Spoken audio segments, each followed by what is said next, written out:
भाई क्या आप चाहते हैं कि आप बस पढ़ाई करें और गवर्नमेंट आपके खाते में हर महीने 50,000 रुपये डाल दे, वो भी पूरे 5 या 6 साल तक। मेरा नाम भाई डॉक्टर मनदीप दलाल है और इस वीडियो में मैं उन स्टूडेंट से मुखातिब हूँ जो या तो बीएससी में हैं या एमएससी करने लग रहे हैं या नीट या जेई या किसी भी कॉम्पिटिटिव एग्ज़ाम की तैयारी करने लग रहे हैं, ताकि भाई उनका फ्यूचर सिक्योर हो जाए। ओके, तो देखो, अगर जो बच्चे मान लिया नीट की तैयारी कर रहे हैं तो उनके साथ दिक्कत ये होती है कि भाई अगर हमने नीट क्वालिफाई कर भी लिया, एक तो पहले नीट की कोचिंग में बहुत पैसा लगता है, उसके बाद हमने नीट क्वालिफाई कर भी लिया तो कल को जब हम एमबीबीएस करेंगे तो वहाँ पर फीस बहुत ज़्यादा है। जो बच्चे आईआईटी जेई की तैयारी करने लग रहे हैं उनके साथ दिक्कत ये, वो सोचते हैं भाई अगर हमने जेई पास कर लिया और हमने आईआईटी में बीटेक में दाखिला ले भी लिया तो हमको जो बीटेक या बीई की फ़ीस होती है वो बहुत ज़्यादा होती है, और जो महंगे कॉलेजेस हैं उनकी तो और भी ज़्यादा होती है। तो इसका क्या कोई सोल्यूशन है क्या भाई? हम बिना अपना घर फूके जो उच्च शिक्षा है उसको हासिल कर सकते हैं और अपनी लाइफ को थोड़ा सिक्योर कर सकते हैं। तो ये मैं आपको बताऊं भाई, एमएससी करने के बाद एक एग्ज़ाम होता है, उसको बोलते हैं CSIR UGC नेट JRF। तो ये जो एग्ज़ाम होता है CSIR UGC नेट JRF, ठीक है, अगर आप ये पास कर देते हो एमएससी के बाद तो आप किसी यूनिवर्सिटी से अगर फिर पीएचडी में एडमिशन लेते हो या किसी आईआईटी से आप पीएचडी में एडमिशन लेते हो तो गवर्नमेंट आपको पहले 2 साल तो तकरीबन 37,000 रुपये पर मंथ देती है फेलोशिप की फॉर्म में, और अगले 3 साल आपको पैसे मिलते हैं तकरीबन 42,000। आपको हो गए सर ये 50,000 कैसे हो गए? भाई इसके ऊपर जो हाउस रेंटल होता है, मेडिकल अलाउंस होता है, वो सारा जोड़ जाड़ के आप इसको तकरीबन 50,000 रुपये एवरेज कर सकते हो।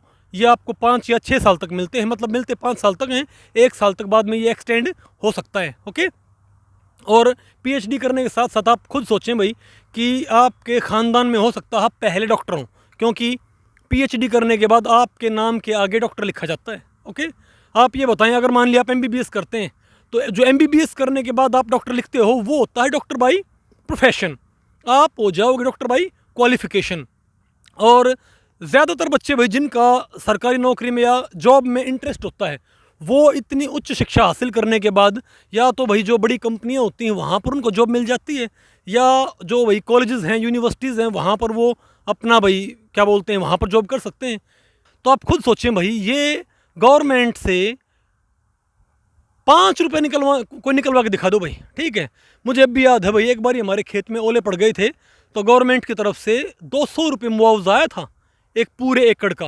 ओके, तो गवर्नमेंट से 5 रुपये निकलवाना बहुत टेढ़ा काम होता है, लेकिन अगर आप ये एग्ज़ाम पास करते हो नेट JRF, ठीक है, और बाद में पीएचडी में एडमिशन लेते हो तो गवर्नमेंट आपको पैसे पे करती है, मतलब पढ़ने के पैसे, ठीक है। तो जो बच्चे बीएससी को भाई बिल्कुल ही एक तरह से नेगलेक्ट कर देते हैं कि नहीं बीएससी करने का कोई फ़ायदा नहीं है, तो मैं उनसे पूछूंगा भाई ऐसा कौन सा एग्ज़ाम है जिनमें आपको जो एग्ज़ाम पास करने के बाद गवर्नमेंट आपको पैसे देती है, ठीक है, आपको डॉक्टर की डिग्री मिलती है और आपको कि सर क्या जॉब श्योरिटी है? क्या भैया आपको एमबीबीएस करने के बाद आपको जॉब पक्का मिल जाएगी? क्या आपको बीएड करने के बाद जॉब पक्का मिल जाएगी? अगर क्या आपको बीटेक करने के बाद जॉब पक्का मिल जाएगी? जॉब श्योरिटी भाई कहीं पर भी नहीं होती, लेकिन इसमें एटलीस्ट क्या है कि आप जब पढ़ते हो तो उस टाइम को गवर्नमेंट वैल्यू करती है, ठीक है, उस टाइम के आपको पैसे मिलते हैं। और दूसरी बात ये भाई सिंपल सी बात है कि बीटेक के बाद, बीटेक छोटी पढ़ाई होती है, एमटेक बड़ी पढ़ाई होती है, पीएचडी और बड़ी बड़ी पढ़ाई होती है। तो डेफिनेटली जो कंपनीज़ हैं वो किसको प्रायोरिटी देंगी? एक तो भाई एक फील्ड का बीटेक हो, एक फील्ड का पीएचडी हो, एक फील्ड का एक एमटेक हो। अगर आपकी कंपनी हो तो आप किसको तरजीह दोगे? आप मुझे ये बताएं। ओके, तो भाई मैं आप सभी को ये बताना चाहूँगा, अगर आपका नीट पास नहीं हुआ है या आपका जेई पास नहीं हुआ है, ठीक है, तो इसमें घबराने की बात नहीं है। अपॉर्चुनिटीज़ आपके पास आगे बहुत सारी आएंगी, ठीक है।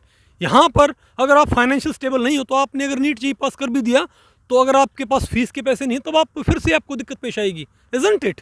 लेकिन अगर आप बीएससी कर लेते हो, बीएससी को आप बिल्कुल हिकारत की नज़र से ना देखें। अगर आप बीएससी कर लेते हैं, बीएससी के बाद आप एमएससी कर लेते हैं और एमएससी के ड्यूरिंग ही आप नेट JRF की तैयारी करते हैं तो भाई 5 साल तक तो आपको वैसी फेलोशिप मिलती है, यानी कि तकरीबन अगर मैं 6 लाख अगर मैं बोल लूँ कि आपको पर ईयर मिलते हैं, वो भी 5 साल तक, तो 30 लाख रुपए आपको मिलते हैं, ठीक है। अब पीएचडी करते करते आपको इतना ज़्यादा, क्योंकि पीएचडी में आपको बहुत सारा डेटा मैनेज करना पड़ता है, पीएचडी करते करते आपकी जो मैनेजमेंट स्किल होती हैं वो मैं आपको बताऊं किसी एमबीए के बराबर हो जाती हैं भाई, ठीक है। तो उसके बाद अगर आप इतनी पूंजी के साथ अगर कोई अपना बिजनेस भी स्टार्ट करते हो तो वहाँ भी आप कामयाब हो सकते हो। और जिसका मैंने भैया देखा है, अगर कोई साइंस के फील्ड में किसी ने पीएचडी कर रखी है और वो कहीं जॉब करना चाहता है, उसके लिए बहुत ईजी होता है। ठीक है, अगर आप 12वीं के बाद या बीएससी के बाद आप या बीटेक के बाद आप फॉरेन में जाते हो, आपको पैसे देने पड़ते हैं, आपके फीस लगती है। लेकिन अगर आप ड्यूरिंग पीएचडी जब आप रिसर्च करते हो, आप रिसर्च पेपर पब्लिश करते हो, तो उसके बाद अगर आप पोस्ट डॉक के लिए बाहर जाते हो अमेरिका, यूरोप, तो वहाँ की जो यूनिवर्सिटीज़ हैं वो आपको ज़्यादा वैल्यू करती हैं। वहाँ पर आपको ज़्यादा फेलोशिप मिलती है, 2.5-3 लाख रुपए आपको वहाँ पर वही फेलोशिप मिलती है। क्योंकि 12वीं के बाद बड़ी भीड़ होती है, बीएससी के बाद छोटी भीड़ होती है, एमएससी के बाद और भी छोटी भीड़ होती है। तो जितना ज़्यादा आपका लेवल बढ़ता जाएगा वहाँ पर ये भीड़ कम होती चली जाएगी। और आपको भाई अगर आपका जॉब में इंटरेस्ट है तो आपको जॉब मिलने के चांसेस भी बढ़ जाएंगे। ठीक है बात। तो अगर मान लिया भाई आपके पास बीटेक करने के पैसे नहीं है, आपके पास नीट के बाद एमबीबीएस करने के पैसे नहीं है, तो आपको हिम्मत नहीं हारनी है। ठीक है, आप जो कोई भी आपका सिंपल कॉलेज हो, आप वहाँ पर बीएससी में एडमिशन लें और बीएससी करते करते आप तैयारी करें अपनी, क्या बोलते हैं, ये नेट जेआरएफ की। ठीक है, और फिर अच्छी यूनिवर्सिटी से आप एमएससी में एडमिशन ले लें। ठीक है, आपके भाई जो स्टेट यूनिवर्सिटी हो आपके पड़ोस में, वहाँ पर आपकी मुश्किल से सालाना 4 या 5 हज़ार रुपये आपकी फ़ीस लगेगी और अपना तैयारी करें नेट जेआरएफ की। और एक बात और, अगर आपको ये होता है ना कि हमको तो भैया आगे आईआईटी में एडमिशन लेना है, तो आप ये बताएं कि अगर मान लिया आप 12वीं के बाद जेई पास नहीं कर पाए, ठीक है, और आप आईआईटी में एडमिशन नहीं ले पाए, अगर मान लिया आप नीट के बाद किसी अच्छे कॉलेज से एमबीबीएस नहीं कर पाए, तो भाई अगर आपका कल को नेट जेआरएफ हो जाता है तो आप आईआईटी से पीएचडी में एडमिशन ले सकते हो। ठीक है, मेरे बहुत सारे स्टूडेंट ऐसे हैं जो कि मतलब एमएससी के बाद नेट जेआरएफ करने के बाद आईआईटी से पीएचडी कर रहे हैं। और जब उन्होंने कभी ट्राई किया होगा भाई 12वीं में आईआईटी में एडमिशन लेने के लिए, तब वो सक्सेसफुल नहीं हो पाए थे। लेकिन अब आपको बताएं, क्योंकि जब आप आईआईटी से पीएचडी करते हो ना, तो आपको वहाँ पर बीटेक वालों की क्लासेस मिलती हैं। तो मेरे कई स्टूडेंट ऐसे हैं जो कि फ़िलहाल आईआईटी से पीएचडी कर रहे हैं, और जो बच्चे एडवांस पास करके बीटेक करने आते हैं ना, उनकी तो वो क्लासेस लेते हैं वहाँ पर। ओके, तो हिम्मत हारने की ज़रूरत नहीं है। तो ये सबसे फ़िलहाल भाई मैं कहता हूँ ये सबसे बेस्ट तरीका है अगर आपकी फाइनेंशियल कंडीशंस वीक हैं। ठीक है, तो भाई इस एग्ज़ाम में कई फ़ायदे हैं नेट जेआरएफ के। पहला फ़ायदा तो ये है कि आप अगर नेट जेआरएफ करने के बाद किसी भी यूनिवर्सिटी से, किसी भी आईआईटी से पीएचडी करते हो, तो आपको फेलोशिप मिलती है तकरीबन 50,000 5 या 6 साल तक। ठीक है, 5 साल तक मिलती है, 1 साल तक इसको एक्सटेंड कर सकते हैं। दूसरा फ़ायदा ये होता है कि आपके नाम के आगे डॉक्टर लगता है, आप अपने ख़ानदान में पहले डॉक्टर हो सकते हो। ये भाई अपने आप में एक अचीवमेंट है।